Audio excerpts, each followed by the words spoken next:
So today is craft fair day, yay! It is 7:05. I have to be there about 7:45, but it is only about 10 minutes away. That's why I only got up at 7 o'clock. I'm really tired. My daughter got up several times during the night. She had a couple accidents. We had sleep training. Yeah, and my son had a rough night. He's 2. Yeah, so that's really fun. So yeah, and here is my little pooch. If you want to see my little doggy, he's just laying there. My little doggy Cooper. Oh, you can't really see his head. Where's his head? Here, go up here. But there's Cooper. There's Cooper. He never gets in the. He never gets in there. Cooper. Can't really see him. And then there's my other doggy, Bell.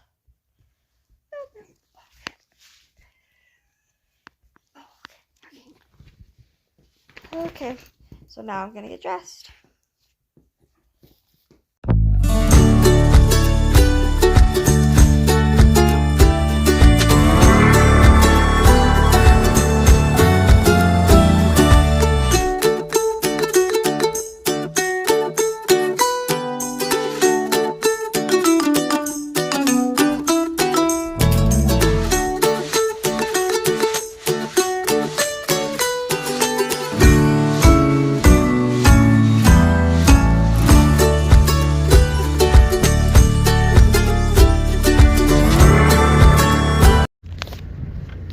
Okay, we are now leaving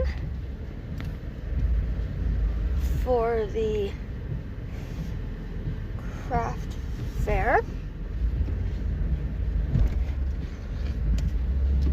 It's about a little bit after 7:30. Like I said, it only takes about 10 to 13 minutes or so to get there. And the craft fair itself only takes, or it starts at 9 o'clock. And so it will give us about an hour and 15 minutes to set up. And my mom is gonna come and help me, and she will stay a while to kind of help me get situated and help me make some sales. Hopefully it goes well. She's not gonna stay for the entire time because she has a wedding at 4 o'clock. Unfortunately, it is my cousin's wedding, so yeah, so she has that wedding at 4 o'clock that she has to get to. So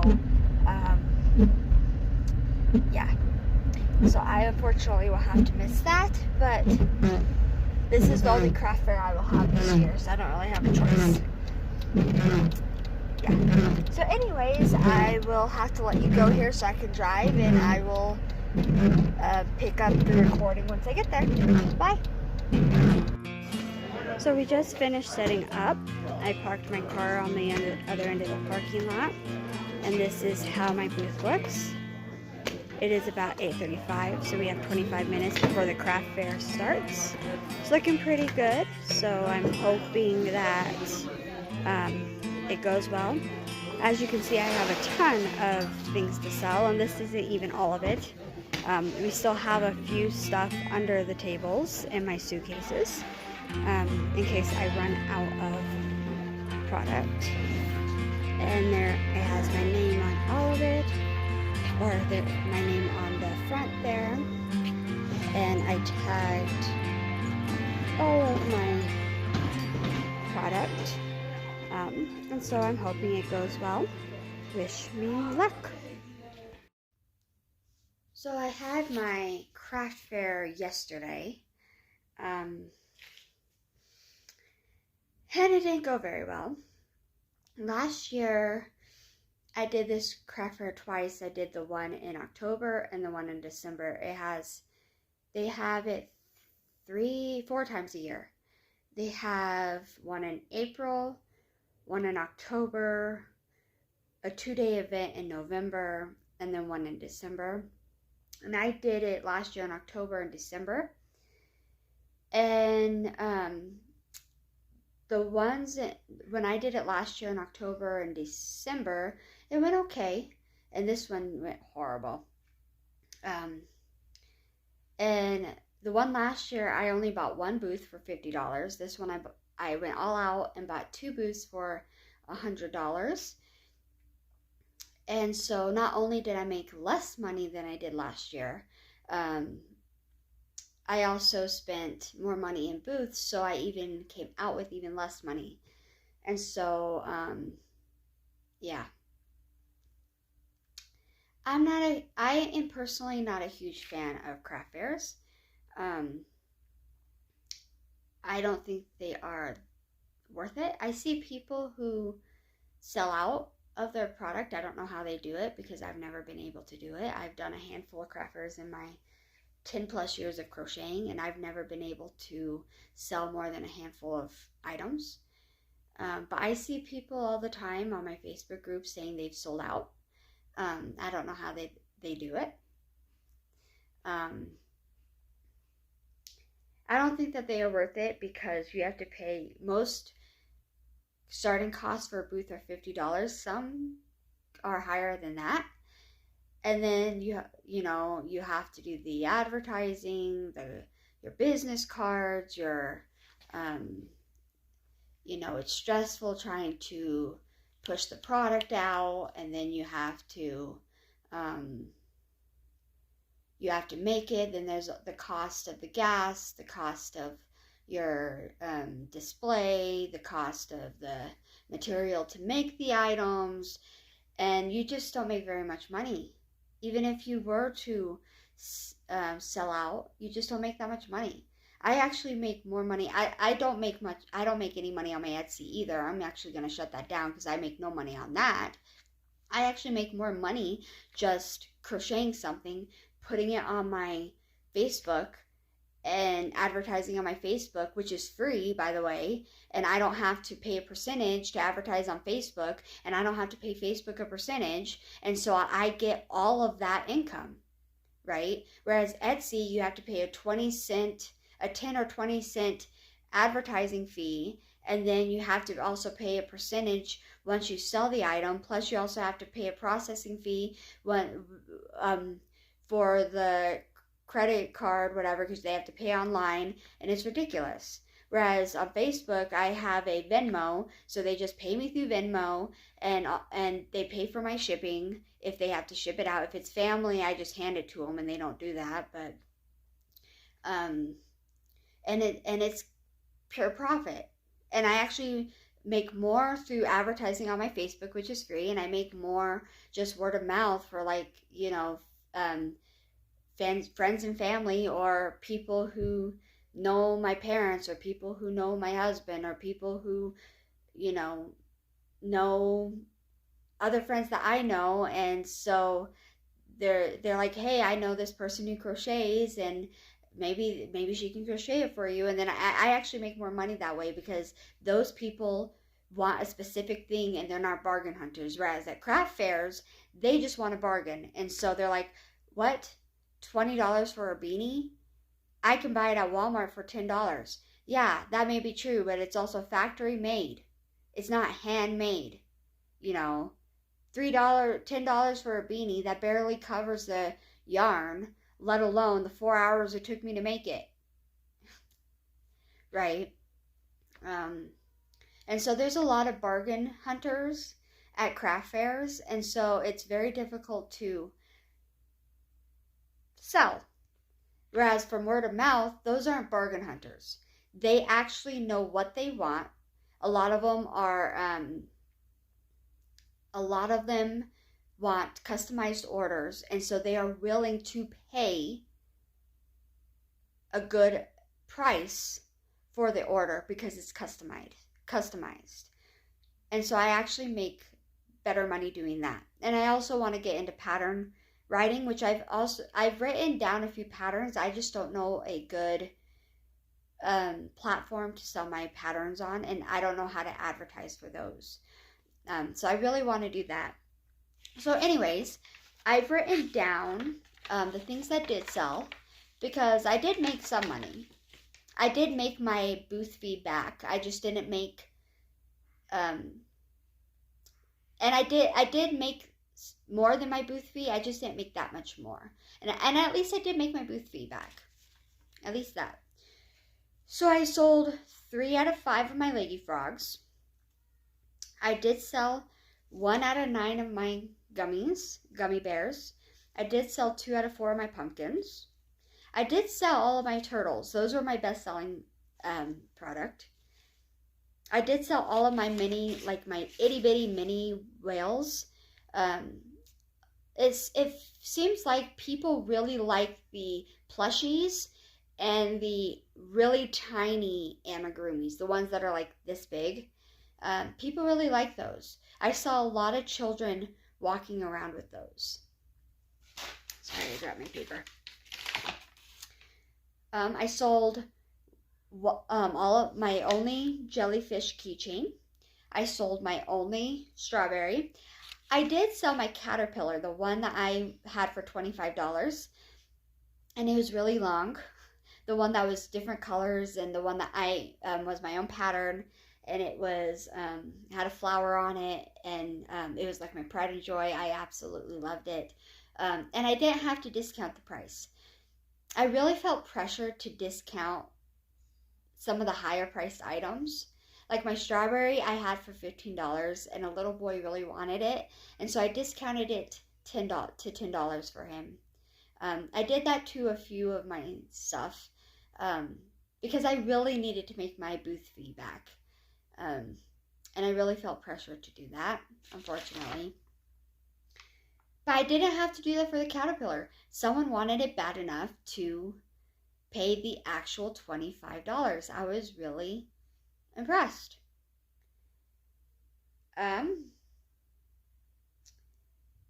So my 2 mini octopi, the blue one that had the flower on it, not the ones that had the curly legs, but the ones that didn't have the legs, that just had the trim around it.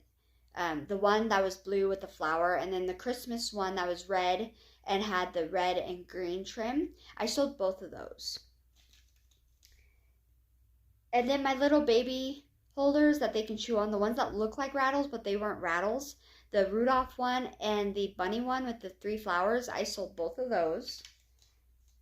And then I sold my soft chenille whale, the one that was yellow and white. I sold that. I didn't sell the dark blue one. And I think the reason why is because it was so, the yarn was so dark that they couldn't see the eyes and they couldn't really tell what it was. And then this one I did not do did not put it in the inventory video because I forgot about them. They were in a separate area. But I did do a set of octopi, and I was hoping that people would be interested in them, and I don't think they really were. And so I did a Halloween set. And so I did a witch octopi, a Frankenstein one, a ghost one, a vampire one, and a purple one with like a spider web and a spider. And the vampire one sold to a little girl. And I was really impressed that it sold. And then last but not least, I sold 1 out of 8 of my little chenille octopi. The one that was my own pattern that I have a YouTube video for. I sold 1 out of 8 of those. Yeah. And so that is all that I sold. And so I still have a lot of overstock. And so I'm hoping that, you know, I have a lot of beanies left, a lot of kids' beanies, adult beanies. I'm hoping that maybe, you know, my brother's a firefighter. I'm hoping maybe he can take it to work and sell it.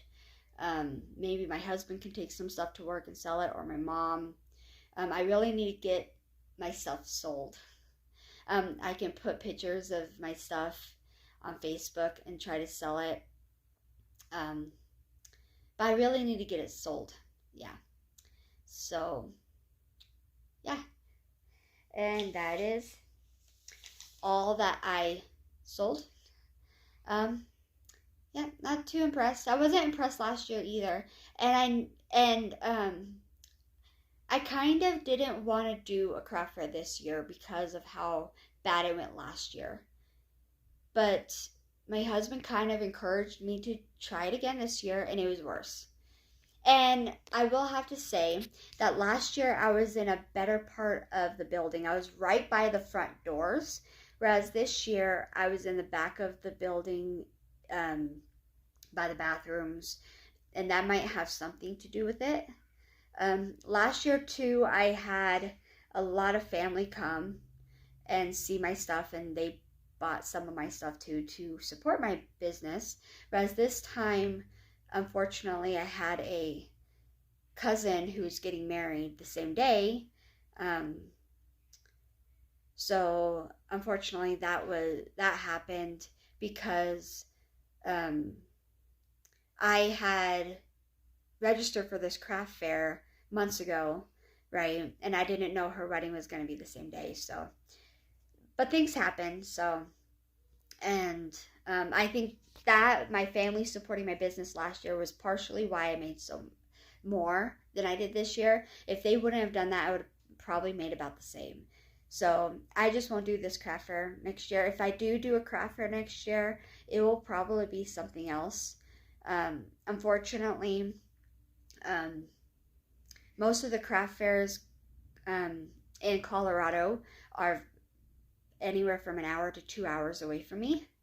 And with 2 children and my migraines and stuff, that makes it very difficult.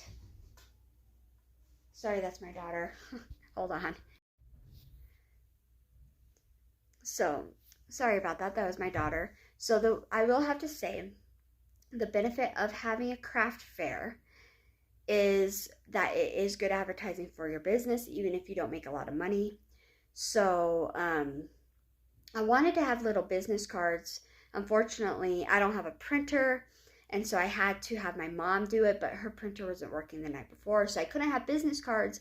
However, I did still have my name on the front of it, and each tag did have my business name on it, so there was still some advertising. So next year, if I were to do a craft fair, I will make sure my business cards are printed in advance. I'll probably have to do it at some printing company or something. I don't know. So anyways, that's it. That's my experience. Yeah, that's it. Everybody, I hope you have a great day. God bless, and see you next time. Bye-bye.